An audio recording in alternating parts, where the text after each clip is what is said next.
15-16 పిల్లలు కూడా మనం బండి ఇచ్చే తల్లిదండ్రులు సంతోషపడుతున్నారు. మా పిల్లలు బాగా బండి నడుపుతున్నారు, పిల్లలు బండి పడుతున్నారు, సంతోషం ఉంది. Speed is speeding but safe. But మా దగ్గర ఓవరాల్ దగ్గర ఏంటంటే speed is speeding but you have to go safe. పరిమితికి మించిన వేగంతో వాహనం నడపనని నేను నడిపే వాహనంలో ఎట్టి పరిస్థితుల్లోనూ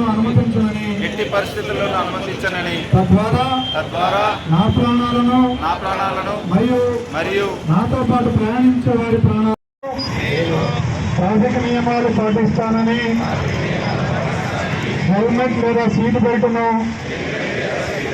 తప్పనిసరిగా ధరిస్తానని మద్యం సేవించి వాహనం నడపనని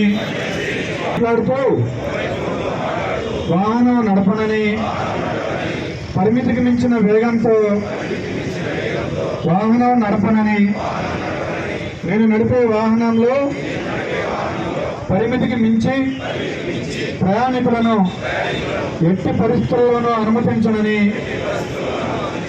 తద్వారా మనం ఆలోచించగలిగితే మనం చాలా జాగ్రత్తగా అంటే ఇక్కడ రూల్స్ ఫాలో అవుతూ మనకి మనం హెల్మెట్ పెట్టుకుంటాం, మనకి మనం సీట్ బెల్ట్ పెట్టుకుంటాం, మనం ఏవైతే మా అందరి తరఫున మీ అందరూ కూడా క్షేమంగా రోడ్డు మీదకి ఎంతైతే క్షేమంగా వచ్చారో అంతే క్షేమంగా మీరు ఇంటికి పోవాలి అనేది మా యొక్క ఆకాంక్ష.